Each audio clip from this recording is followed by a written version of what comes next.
the title of the song, I Wish You Well, like that experience holds such a special place in my heart. Like who I am today, like it formed, who I am today. I mean, imagine being as an adult, thrust into something that was completely different from all you've ever known. Everything was taken away, meaning didn't have a cell phone, didn't have any, a car, didn't have car insurance, didn't have, mortgages, didn't have any of that stuff. It was completely just like removed. And so there almost was a lot of like chaos in the silence. Rob Ruckus, Nick Collins, Kate Clover, Keith Semple, Isaiah Mitchell, Billy Harvey, Tim Howard. Check it out, Almost Famous Magazine.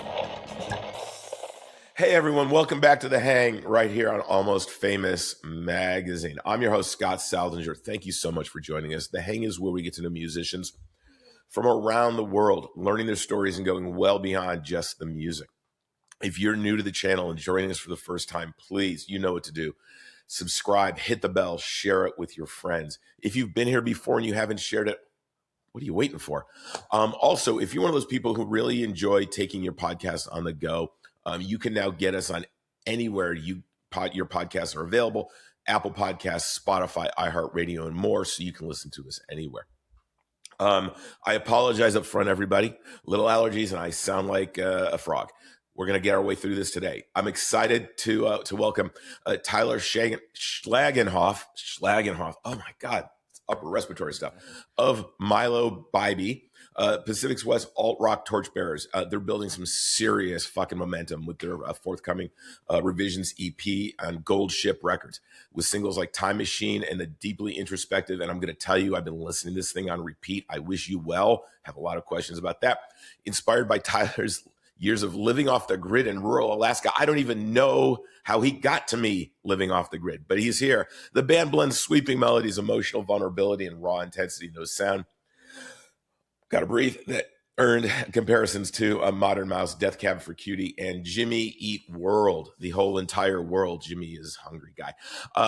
Join us today. We're going to dig into the stories behind the songs. We're going to get to know about this Alaska trip because I've got questions. The evolution of their sound and how, oh my goodness, how Boise become a powerful launch pad for one of alt-rock's most compelling rising bands. Tyler, dude, you're gonna be carrying a lot on your shoulders this episode. If I can just talk without coughing up a furball. Thanks for joining me and welcome.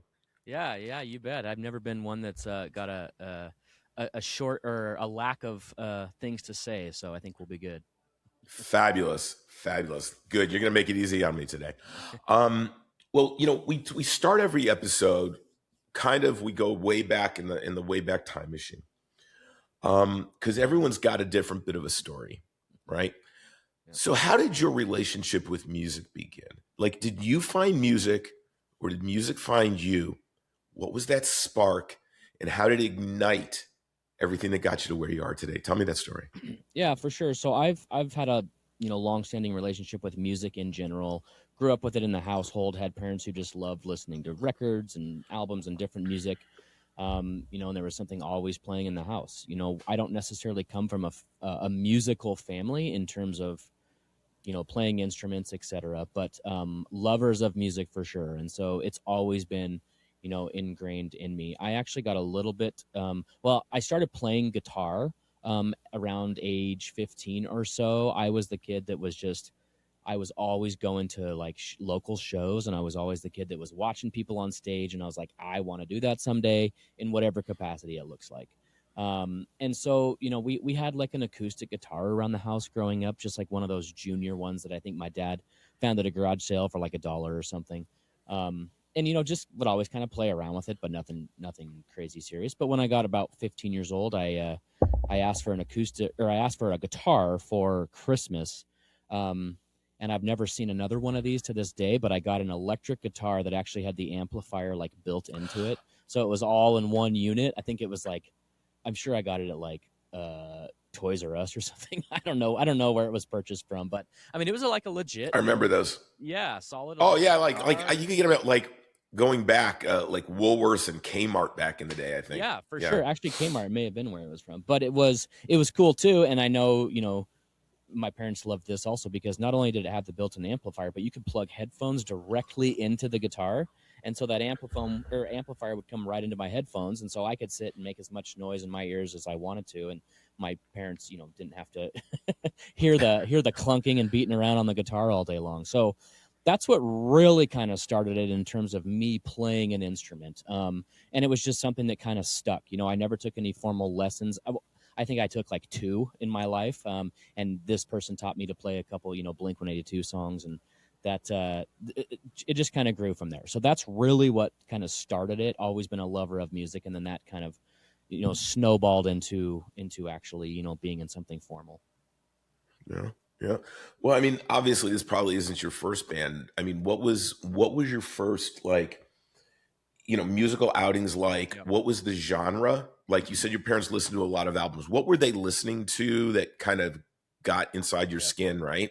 Yep. And then how did you end up from there to picking genres that probably are distant journey away? Yeah, for sure. So 2 or 3 distinct artists that I remember growing up that had a lasting impact on me, in that I still listen to them to this day. Same records, all of that, is Styx, Queen, and Jim Croce. Those were three very, very different artists, all over the gamut. Wow. Yeah. I'm just gonna tell you right now, and we were on the spectrum of guests on this podcast. Everything from singer-songwriters to prog rock legends, pop artists. You get the first Jim Croce mention, and I'm a big fan. So hey, for sure. good going. For sure. He's actually one I attribute a lot of my, how I write my lyrics, etc. to. But Styx, Queen, Jim Croce were always playing in the house. A lot of James Taylor, a lot of Steve Miller Band. But I kind of gravitated more towards like the Queens and the Styx, because there's so much going on in those bands. Like if you try to, you can't put them in a category, right? Like they're in their own category. Like there's nothing like them. They're all individual, or they're both individual bands that just really stand apart. And so I always gravitated to them for obvious reasons. I mean, Freddie Mercury, you don't need to say anymore. Styx, Tommy Shaw, Dennis DeYoung, those guys were amazing songwriters and just made a different type of music, right? And I mean, Styx is still touring, I think, which I think is amazing. But so that was really like early days, like what was constantly playing in the house. My dad had a humongous collection of records and albums. And yeah, something different was always spinning. And so those were the early artists that I really grew up on, just kind of solidifying the love of music for me. And like you said, yeah, transitioning now to where we're at, it's way different. And you had asked in there about kind of my first band. I actually got a later start in being in like an actual band and something formalized. So all through high school, I never actually played in a band or anything, but was always going to those shows, on a regular basis. Still always had that love, like wanted to make something, wanted to create my own band. My first band actually came when I was my first year in college. I left Idaho to go to college in North Dakota. I was actually playing baseball out there, so I was there on a baseball scholarship, and I quickly kind of got into a crowd, kind of got into the scene there, engulfed myself in the scene there. It's a little town called Minot, North Dakota, which actually has a really good little music scene because there's not much else to do there. And I got in a band early on. It was called Little Hero, and it was very melodic folk rock. And we had a little bit of traction. The lead singer at the band, or in the band at that time, he had been a musician for a long, long time, and he had toured himself with some bigger artists. Like he had toured with Blink-182 before. I think he toured with Weezer, a lot of bands, like just in other bands that he had been in. And so he had already kind of laid the groundwork, if that makes sense, to like know what to do when you're in a band. And again, I'm in the band for my very first time ever. And we started picking up a little bit of traction where it like came to, and I'm super glad I made one decision over the other, but it was like, do I quit college? This is my freshman year, someone brand new in a band that's always wanted to be in a band, who's out there on a baseball scholarship, like going to school. And it was to the point where I was like, oh, do I just, leave school and go do this that I've wanted to do for my whole life? And thank goodness I didn't go that route because, the band fizzled out shortly after that. But What do you mean? and then, Bands are so reliable, dude. I yeah, mean, come on. exactly. Yeah. Nothing can ever go wrong. Yeah. And, but it was a fun time. And then I actually started another band while I was in college, completely different genre. We were pretty heavy, like screamo band. That was like when screamo was, making its rise and whatnot. And, we thought we were a really edgy band because we had two screamers, two singers that just had mics. And, so anyway, that was Stereo called, screaming. yeah, exactly. And it was that was called She Hurts the Music, because we were super emo sad boys back then, and so it was yeah, super fun band. Those were the first two that I was in, and actually the only two I was ever in before Mylo. Yeah. Wow. Yeah.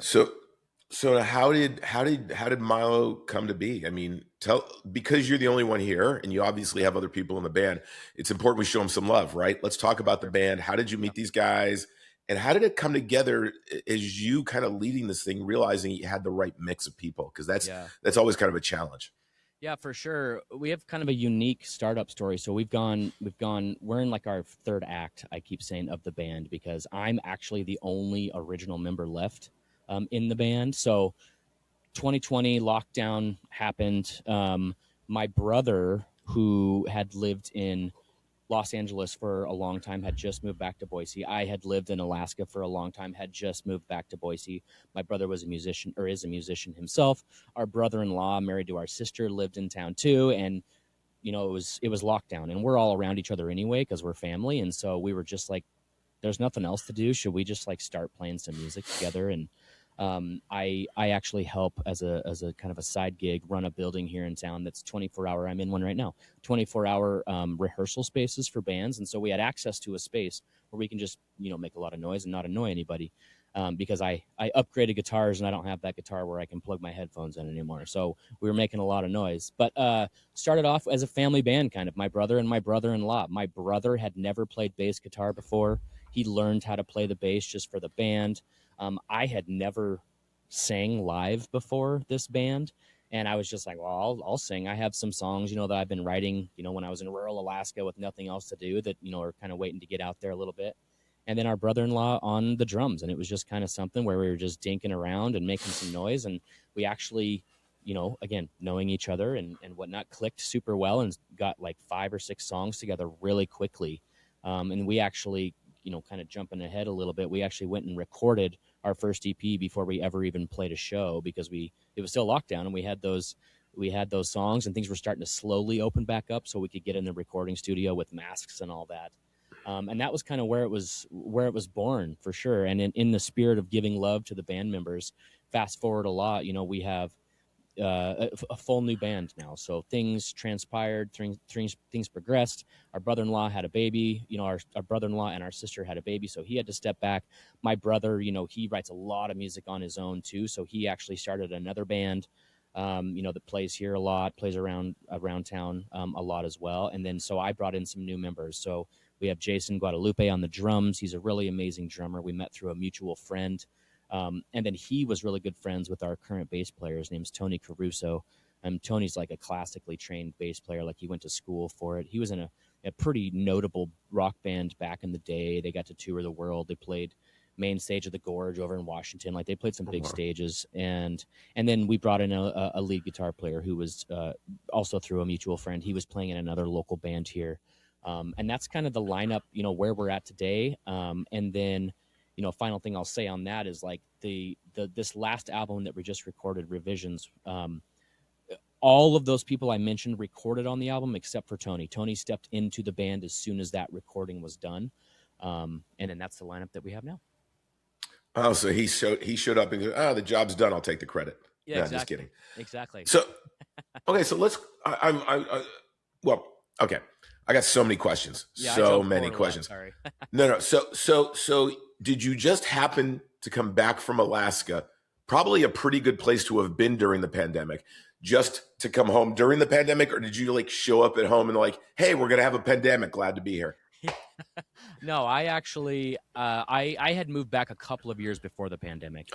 Oh. So yeah, I had I had lived, super remote Alaska for a while, and then I lived in Anchorage, also not as remote, but still Alaska, for several years, and then ended up moving back in 2017. So I had lived here for a couple of years before everything shut down. But the whole time I was in Alaska, I was out there for 9 years. I wasn't in a band. I was kind of active in the scene, but not playing in my own band. I was playing a lot of my own stuff, not live, but just had my acoustic guitar and was just writing a lot of stuff that have actually progressed into a lot of the songs that we have now.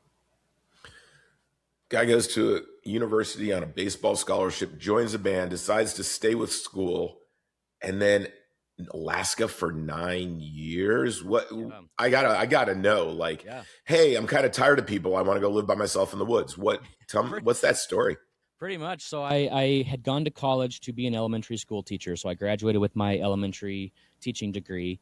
I didn't want to come back to Idaho and teach. I didn't want to stay in North Dakota to teach, two of the lowest paid states for teachers. I think they still are. And so I'd always wanted to go to Alaska, as everybody does, kind of have those pipe dreams of one day, going and doing that. And I did it. There was a recruiter for a school district that came to my campus, looking for teachers. And as you can imagine, super hard to fill positions. And at the time, single guy, no family, no, kids, nothing like that. And I ended up getting a job offer in a couple of different villages out in Alaska, and I selected the one that was the most remote.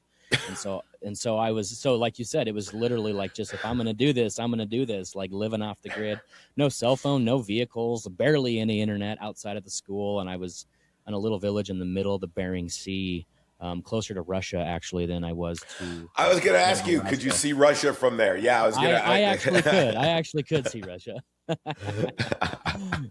Yeah. So lived out there, and then shortly after that, I had moved into Anchorage a little bit, got a different teaching job, and then lived in Anchorage for years as well. But I got the true rural Alaskan stories, from whale hunters to polar bear hunters, walrus hunters, to rabid fox running everywhere along the island, jumping in rooms and tearing apart pillows. And I mean, I have people being, having to be life flighted off for whatever reason in a remote village where planes can't get in half the time. People wandering out onto the Bering Sea because they're on pack ice and they have no idea, and pack ice breaks off. And so I have all the stories, however much time you want to dig into it. Well, considering that two of your early influences were Styx and Queen, I'm expecting an entire thematic album, kind of like a Quadrophenia or a Lamb Lies Down on Broadway, happening from you guys at some point. That's an entire story of Alaska, because it's interesting, because we've had him on the podcast a couple of times, Jack McBannon. He's from Germany, and he just released an album called Alaska. And he had journeyed from, he shipped his Ford truck made in America, from Germany to the States, drove across the country to get it outfitted. He's been living in this now, in his pickup truck, for almost a year and a half. And he went up to Alaska, and his new album is Alaska. He recorded some of it, and he's got the winds. You can hear the winds, and it's got that kind of Alaska solitary feel to it. So that's amazing. That's amazing. I like getting away, but I've never gotten that quite away before. Sure. If I want to disconnect, maybe a cruise ship, and I don't buy the internet, but that's about as good as it gets these days. Yeah. So that's amazing. If I could have done it all again in terms of super remote, I mean, it was the fact, I had one DVD, I could watch some DVDs, because it's constantly a whiteout outside. So a lot of times you can't go outside.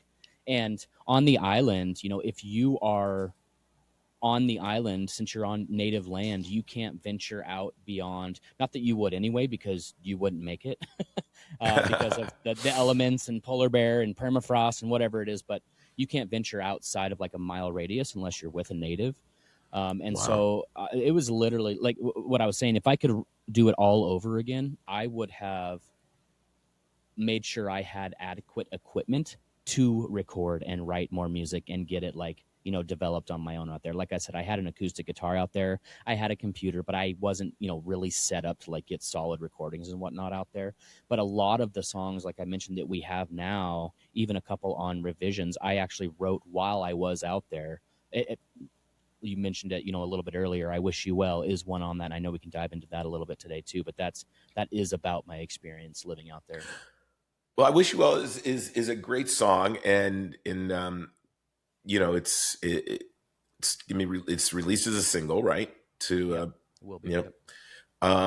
And I listened to it, and I'm like, wait a minute, I got to listen to it again, and then I listened to it the third time, and I'm like, it's got this gentleness to it. It's just very gentle and serene, and then the next thing you know, I got sucker punched to the face, right? And then the vocals come in, and I'm like, wow, this is the sound is like an 80s kind of Euro, kind of a Euro pop sound on the vocals. And I'm like, this thing just keeps going. Every time you listen to it, you catch something new. Tell me all about this single, because I really, not to blow smoke, but it's really good.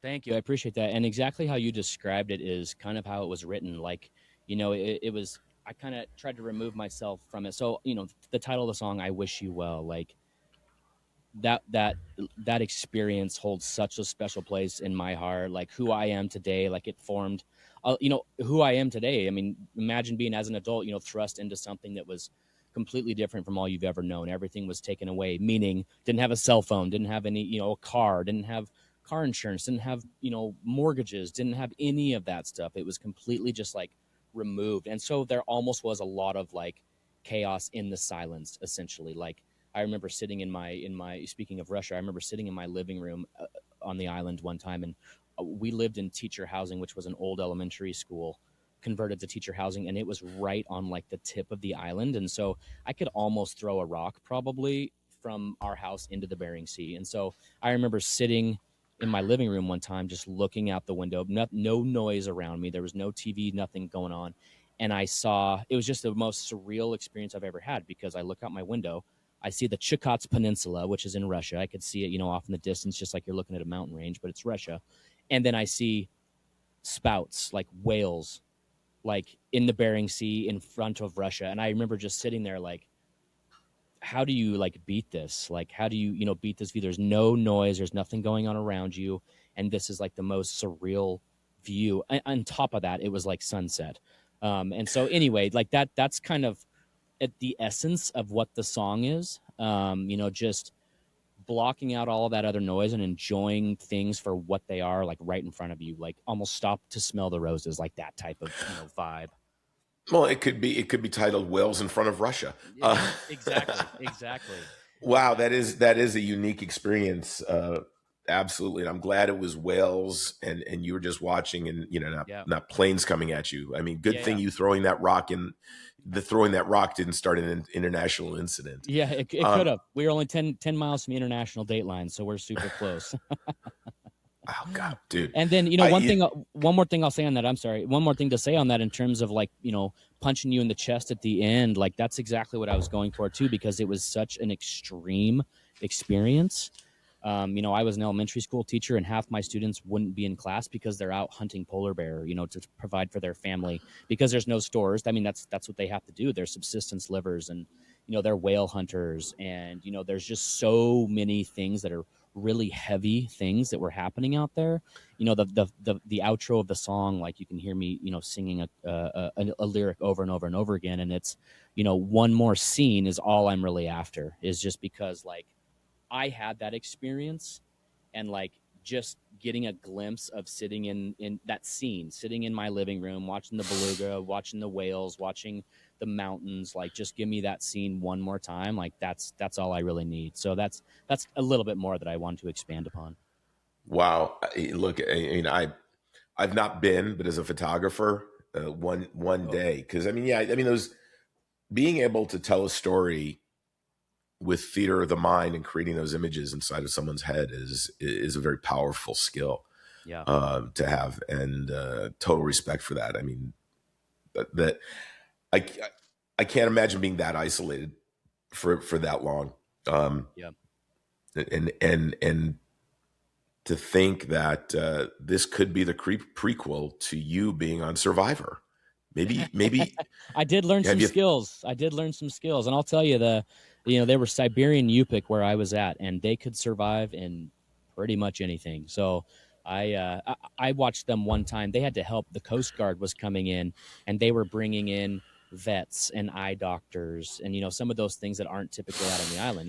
To give some support.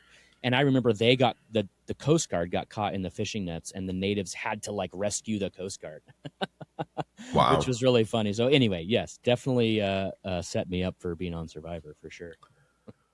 Well, I mean, what a great way to promote the band.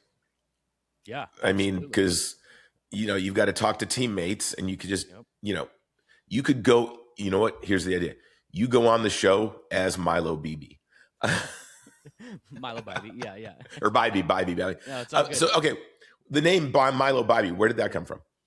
Yeah, so long story short is Mylo Bybee is the name of a guy from Idaho.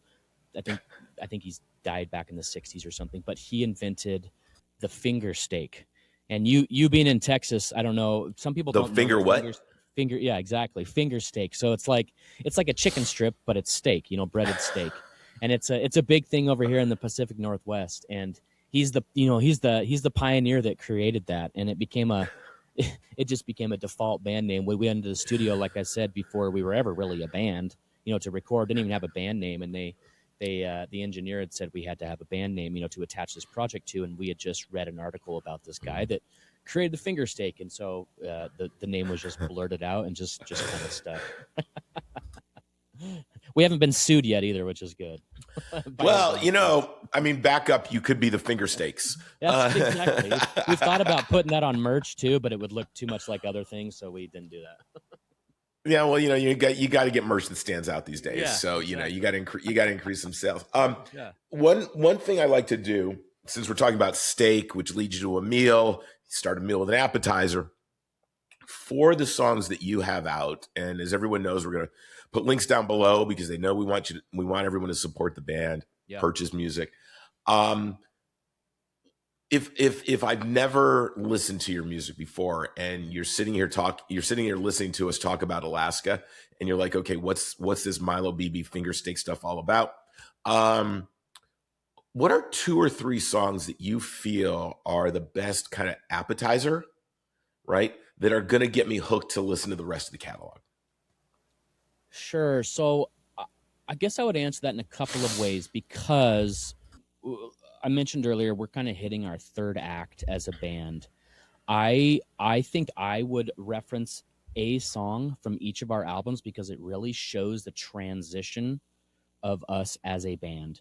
So like our very first EP we released, we actually got signed off that EP. And so I would say off that first EP, we have a song called The Bricklayer. That's the first song we ever wrote as a band. That's a song I wrote a long time ago. And that's one that I really feel when we first came out of the gate was a song that really encompassed our sound super well. So I would hit up The Bricklayer from our first EP, and then we released our first full-length album a couple years after that called Master and Machine. I would listen to the song Run Run off that album because that is the first song that was written with our new drummer. And so that was kind of the second phase almost on is Run Run. And then off Revisions, I would definitely say we released a single back in November, the first single off the album Time Machine. I would go listen to that song because that is really the essence of where we are right now as a band. It's the first time we've had a lead guitar player on the band or in the band and recording with us. And so you can hear those other elements. I had played some light leads on the previous albums, but I don't really play lead. And so this is like that third evolution of the band. And so if you're going to go listen to, a couple of songs, I would definitely say listen to those. And in that order, because again, it gives you kind of a good timeline of our progression as a band. Cool. Oh, sorry. You're good. You've got, you didn't set out for a career in music. You kind of got started, went off to school, did a bunch of other things. And along the way, someone has impacted you and your music. And none of us get to where we are alone, right? Is there one individual who's had the biggest impact on you and your musical career? And that it could be someone who taught you something. It could be someone who encouraged you. It could be someone who connected you with someone. Who's kind of been your biggest the individuals had the biggest impact in your career so far? It's an interesting question.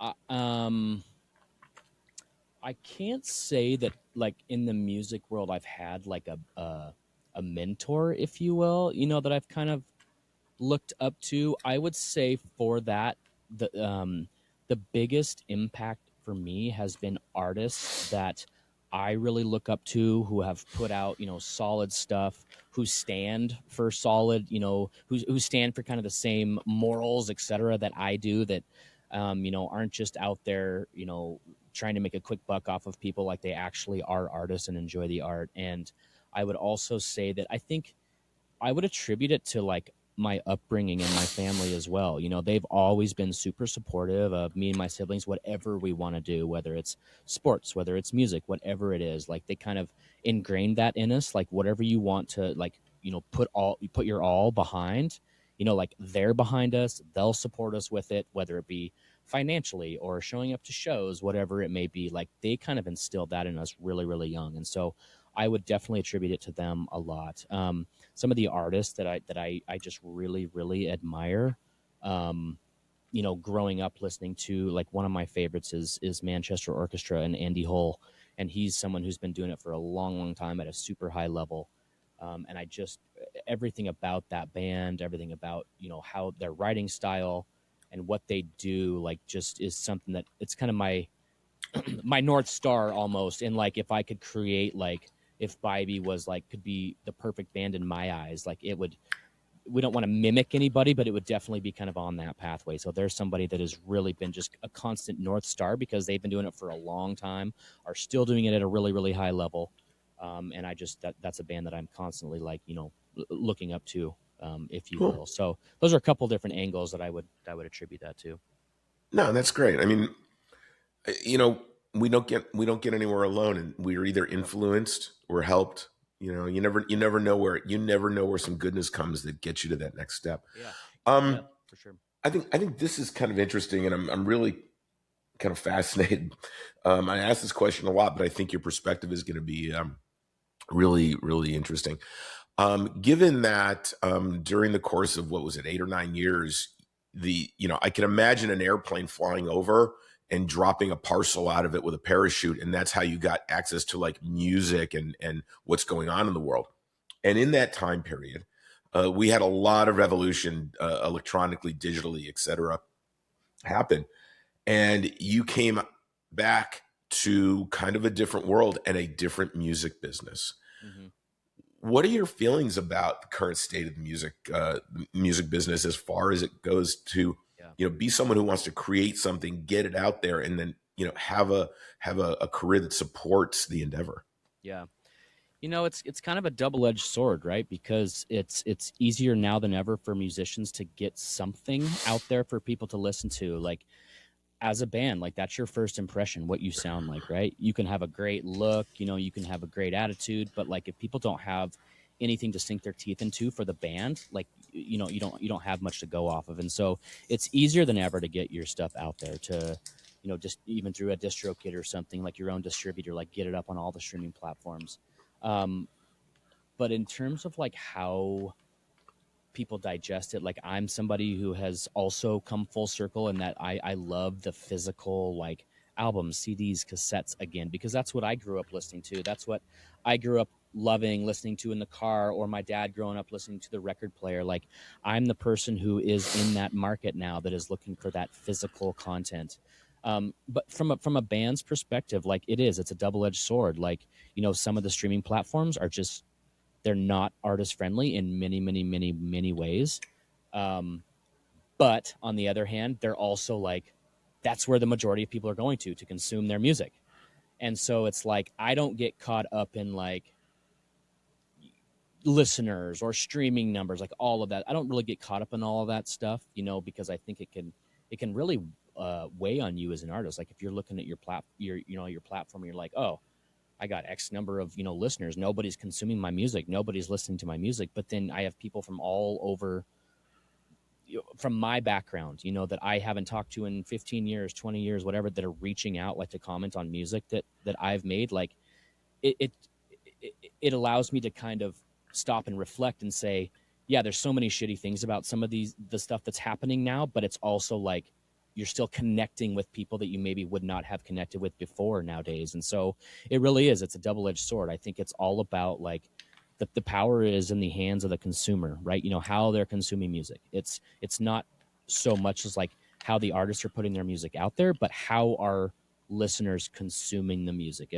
If listeners are still like buying the vinyl, buying the CDs, buying the cassettes, like I'd be happy doing that alone. I'm sure my label wouldn't let me saying that, but I'd be happy. I'd be happy just doing that, alone. It's all to me about how are people consuming what we are putting out there, because it's one of those things. Like we have a lot of momentum. We're putting out a lot of music. We have a lot of music like we're about to start writing, and not only, I mean, we're obviously writing it for ourselves, and to get it out there and record it and whatnot is fantastic, but then also to have people listen to it, is really the goal too. So it's all about how people are consuming it. So I think there's obviously pros and cons to it all.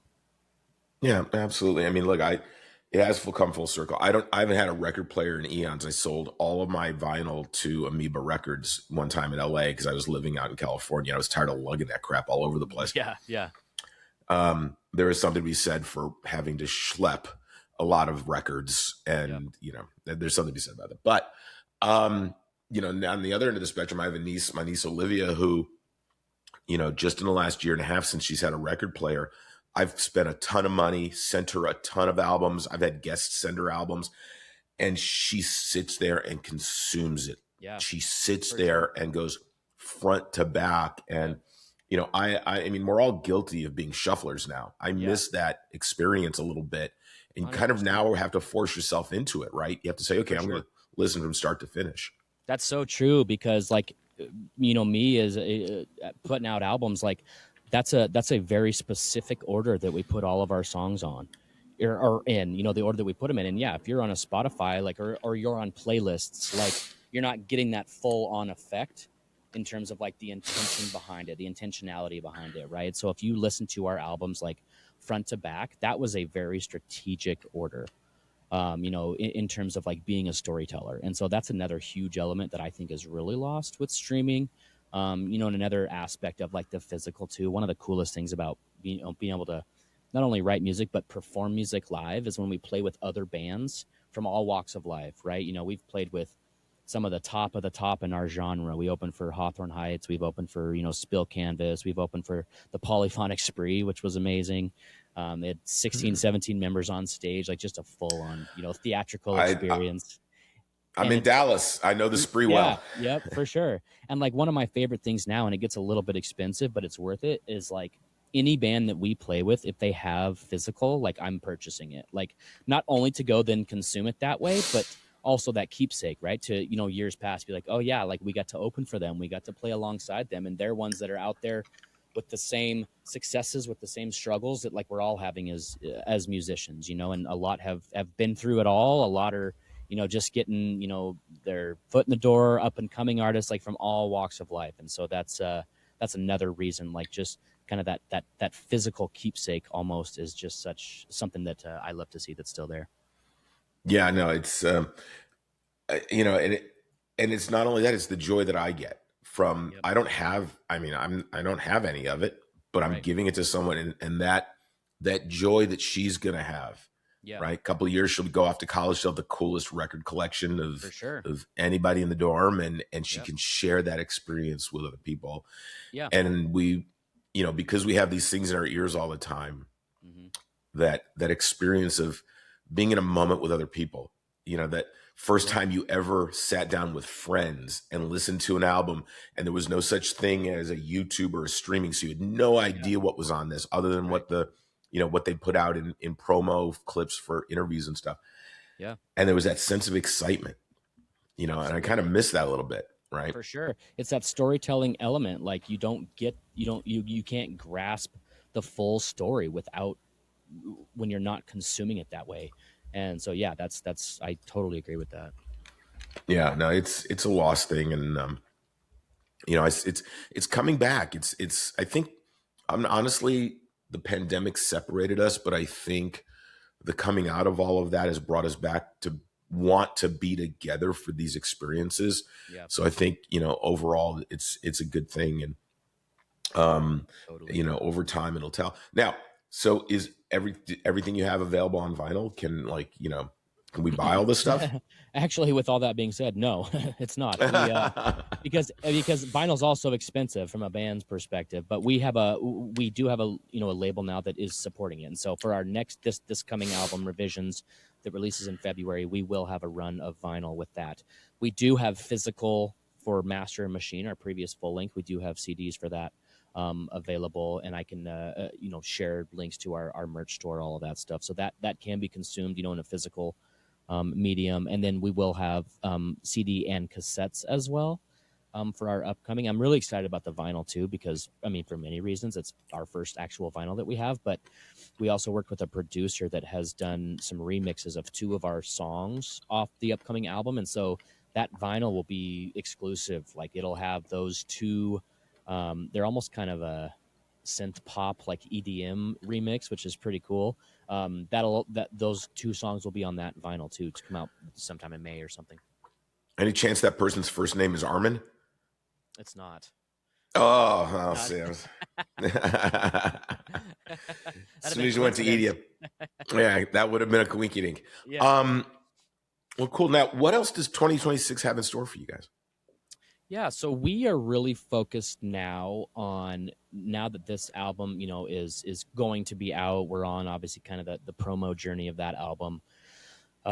We're in that writing mode. We're in that writing zone. Like, I have 6 or 7 songs right now, like, just ready to get in front of the guys, to have it really come to life, to be born, if you will. And so we're really getting into that mode. We're really hitting our stride in the sense that we've really fine-tuned like our live performance. There's all sorts of things as a musician. Like, it's not just about recording and putting out the music, right? Then it's like, oh, well, what does our live show look like? Should we do this on stage? Should we not do this on stage? And we've started actually getting out on the road as a band, which, we haven't done a lot of that before. I have a young child. All of us in the band have kids, so we got different things that causes us to not be able to be on the road constantly. And so we're kind of learning about each other as a band on the road right now too, which is a big thing. And so we're really in that zone right now, where we just did a little Pacific Northwest tour, went and played Seattle, Portland, Vancouver, just got back from Utah, getting out of state a lot more, but really focusing on writing, because I feel like there's a 4th act coming up, in that this is now going to be the album, the next batch of songs with the new bass player writing with us, right? And so it's just another evolution of the band, which I'm super pumped for. I'm super excited to start writing these. We're also trying to play a lot more festivals. We're playing a couple. We already have a couple of festivals lined up for this next year. We have a big festival here in Idaho called Tree Fort, and it happens in March. This is the 13th year of it, I think. So we're playing that again. There's another micro fest that we're playing in Nevada called Shell Raiser, which is a super fun festival. We have a lot of other things planned. We have an album release party in February that we're really pumped for here in Boise, bringing out all of our friends, to just throw a humongous party in a really old historic cathedral here in town. They've never had a rock show there, so super pumped about that. But really just, writing, getting out that next batch of music, to just kind of repeat the process again, and really come full force with that 4th wave of the band.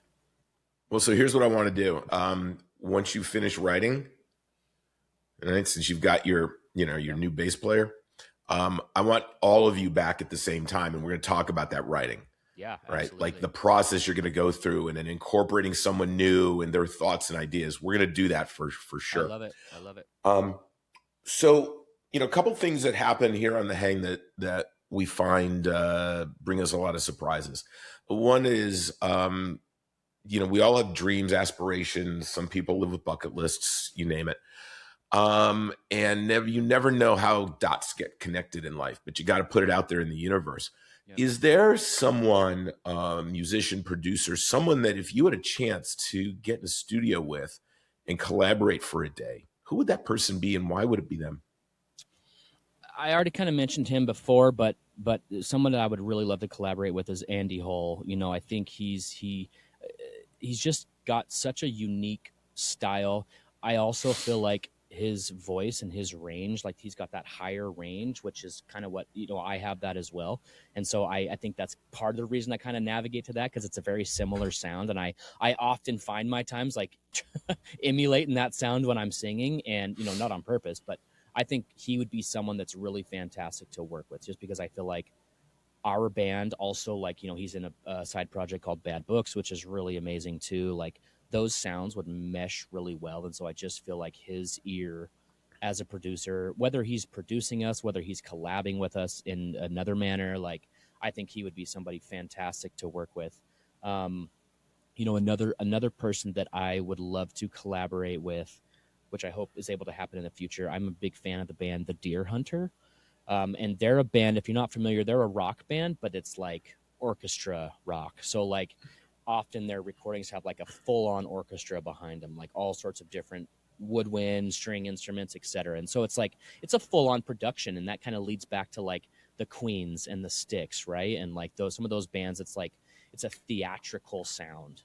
And I feel like he would be Casey, the lead singer of the band, Crescenzo. I think he would be somebody that would again be a fantastic ear. I know he has produced all of the Deer Hunters albums. And I also always appreciated, they have a thematic, like a theme to all of their music. It's like Act 1, Act 2, Act 3, Act 4. And then another person too, and these are all like, these are all bands, of course, I grew up listening to. But another band that I just have always been drawn to, because they kind of have that theatrical element, right? They like are out of the mold a little bit. Is I would love to collaborate with Claudio from Coheed and Cambria. I think that would be fantastic. He's got another act, the Prize Fighter Inferno. I've got to meet him. He's a fantastic guy. I just think that again, his ear alone, I think, could elevate our level of sound and production. And so those are three that definitely I would love to work with. Dude, I hope our viewers can make all three of those happen for you. Oh, I would love that. I know it's kind of shooting for the stars, and some all three of them had some immense success in the business, but I think all three of them would be really fantastic to work with. If you don't ASK, you won't GET. So you put them out there in the universe, and exactly. Let's see what happens. Yeah. Kind of as we head for home, and I think this is going to be interesting. And Styx, Queen, and Jim Croce are already off the table. But when you're not making your own music, and you're hanging with your kid, maybe you go to the gym, you go on a walk, take in some nature, meditate, whatever you do when you're not making your own music. Who are 2 or 3 artists that we're just sitting here and you're like, Scott, I've been listening to this. I love it. You got to try it out. Introduce me to some people that you've been listening to. And it could be anybody from, local bands that you know to bands that are out there, or the fact that, you're a closet Taylor Swift fan. I mean, I introed everything. You weren't on the camera for that part. Everybody knows you're a Swiftie, but, but secret's out. The secret was seen here on the hang, everybody. Who are a few that you listen to, and what is it about them that you love that you would share with a friend just hanging out and saying, you got to check this out? Yeah, so there's a band that I saw. They're not a local band, but I saw them here locally in Boise several years ago. I actually don't know where they're out of. I want to say St. Louis maybe, but their name is Argonaut and Wasp. And they are like a dancey, electronic-y rock band. And it was one of the best live shows I've been to in a long time.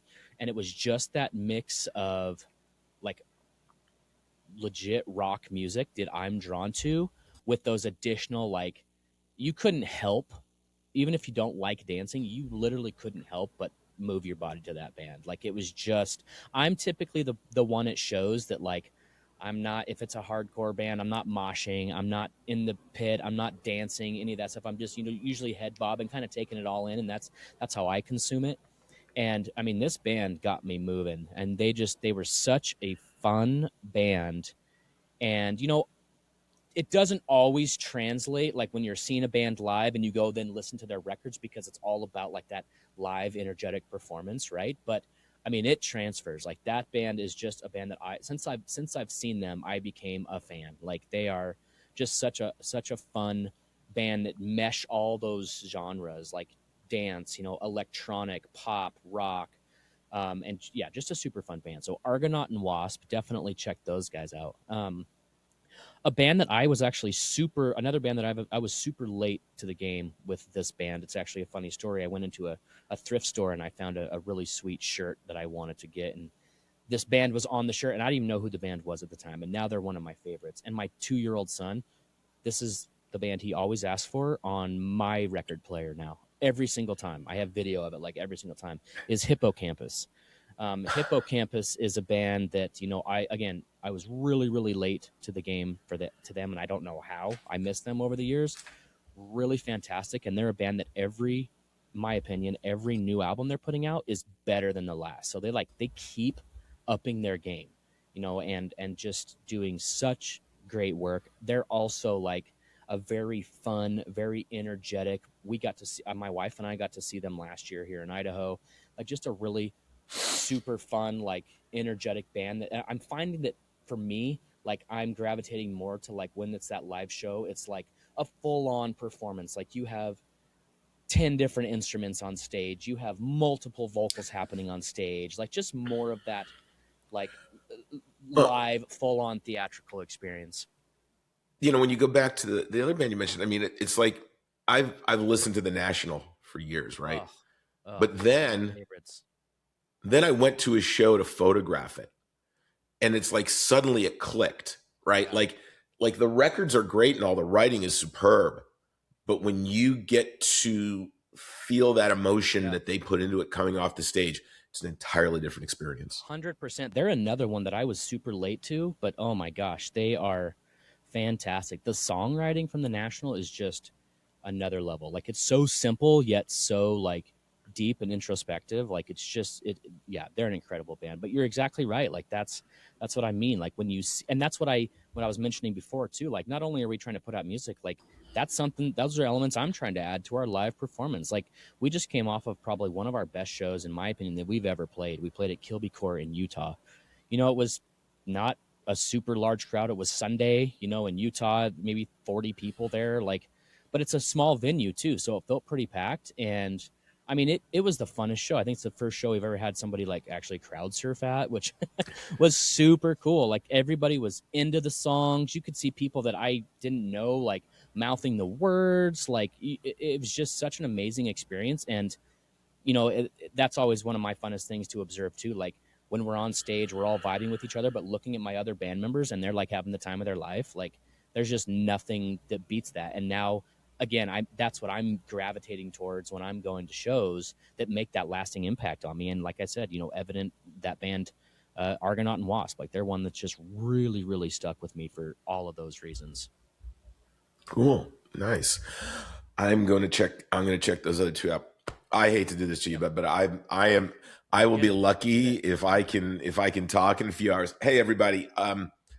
This has been great. Now look, you have to check out Mylo Bybee. You can go to their website. All the links will be down below. How to buy their music. I don't know if they're getting a kickback on finger steaks. If there's a link to that or not, we can put in there. But maybe there's an endorsement opportunity. I don't know. But go out and support them. I mean, give them an opportunity to get on the road. And you know what? The next album ain't happening for free, folks. We've got to support our artists. We've got to show them some love. We've got to show them the support that their music matters to us, so they keep making it. So, Tyler, this has been fabulous. I can't wait to get the whole band back for the next session. We'll do a little band therapy. We'll get to ask everybody what they think of each other and how that writing process goes, and then the whole fourth wave of Mylo Bybee. So I appreciate you making time for me today. Absolutely. Thank you, Scott. It's not Bybee, it's Bybee. Come on. That's okay. Oh, my head is so stuffed. It happens. My head is so stuffed. About it. My head is so stuffed up. All right, everybody. This has been great. Tyler's been great. Thank you so much, everybody. Appreciate you hanging for us, sticking around at the very end. I'm going to go off and cough my head off somewhere in the corner because this is just great and crazy. But do me a favor, do us all a favor. In the meantime, be kind and gentle and loving to one another, and give the world your peace, and make time to come back and check us out again soon. So, Tyler, all the best to you. Look forward to the music soon. And bye for now.